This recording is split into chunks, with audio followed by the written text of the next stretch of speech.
Hello, and welcome to this episode of Daily Dose of Dan, episode 22. Woke up this morning in a bad mood. Got a bad email today, and I'm not happy about it. And I'm going to show you something that I think is going to help you figure out what the email was about. SpaceX, enemy number one. Got an email last night at 11 p.m., so I didn't get it until this morning, that they're going to raise their prices $10 a month. They raised it $10 a month last year, so it's been $20 increase in 2 years. Supposedly, as you're getting more customers, you should be able to lower your price, not raise it. This is kind of weird. We're already paying $110 a month for internet, which a lot of people are paying a lot less, but we don't have a choice. That's all we have. So, you only get, like, what are you going to do? You're going to pay it. But they're claiming inflation, but I doubt that. I think this is just a money grab, to be honest with you. So I hope they're able to figure out a way not to upset so many customers. The internet is good, but you're paying double the cost. So it opens the door for other internet providers because some of the other internet providers have been stepping up their game because of the competition. So unless they could have been handled better, I guess is what I'm saying. One, you don't send it in the middle of the night so people wake up to it.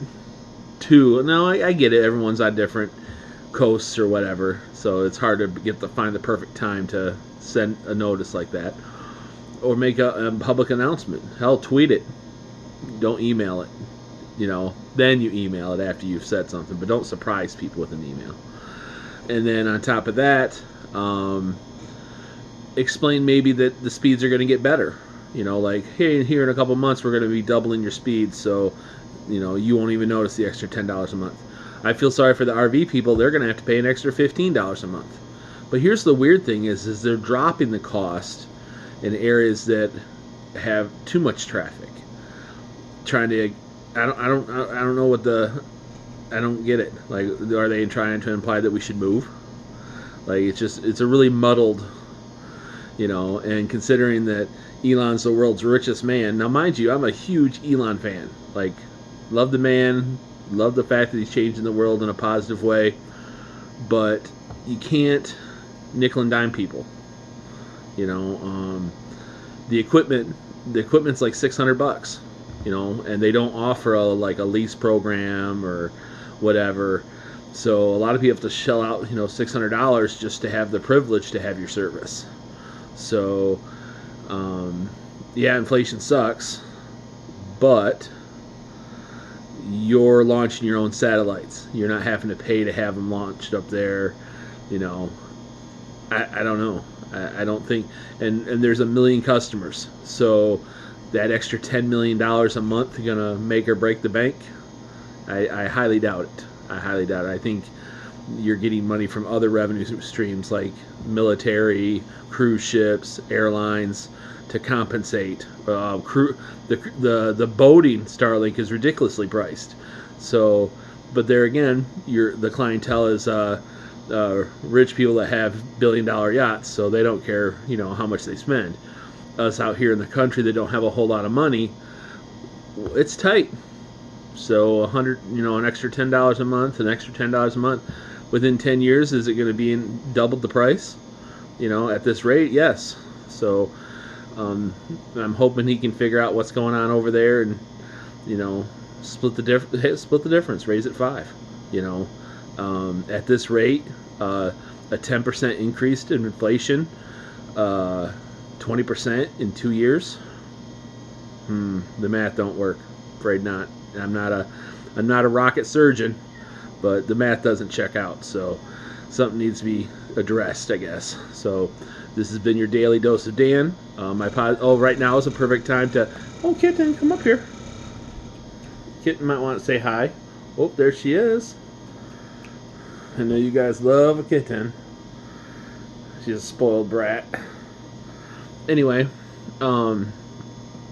so I think this daily dose of Dan's positive message is going to be it's easy to get upset at something and overreact until all the facts come in. So I'm going to reserve Elon to explain himself. You know, if he doesn't address the situation, you know, like take a look at what's going on or whatever, then that makes him complicit to whatever bean counters are out there that are like, well, we need to raise the prices. You know, he's got a lot on his plate, I get it, but you don't piss off 1 million customers. I don't know if any of you remember what Netflix did back in the day when they were doing the DVDs, mailing them in the mail, and they had offered the streaming service for free. And at some point, they were like, you know what, we're going to start charging for the streaming service. And people freaked out. They're like, we like it for free, thanks. And what their objective was, is, as we know, that slowly but surely, you know, work the DVD line out where it's streaming only. They lost 25% of their customers from that ordeal at the time. Now, that's not to say they didn't come back or whatever, but 25% is not nothing to sneeze at when you're like, you know, Netflix.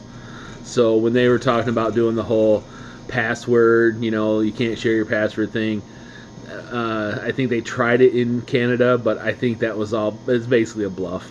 They don't want you doing it, and they think that if you were to take your password back or change it, you're not going to give it to your family member, you know, that type of thing. So basically my message is, you know, it's easy to get upset about something, but you know, sometimes you need to step back a little bit and take a look at it for what it is. You know, is $10 going to make or break us in a month? No. What's that? 10, 30 cents a day is 90 cents in a month, or $9 in a month. So, you know, about 30 cents extra a day. You know, it's not that big a deal, but it just gets grating that they keep raising the prices on everything. So, just one more thing, but you gotta look at the positive side, that, you know, you maybe find a smarter way to save money in other places. Anyway, this has been your Daily Dose of Dan. I'll see you tomorrow.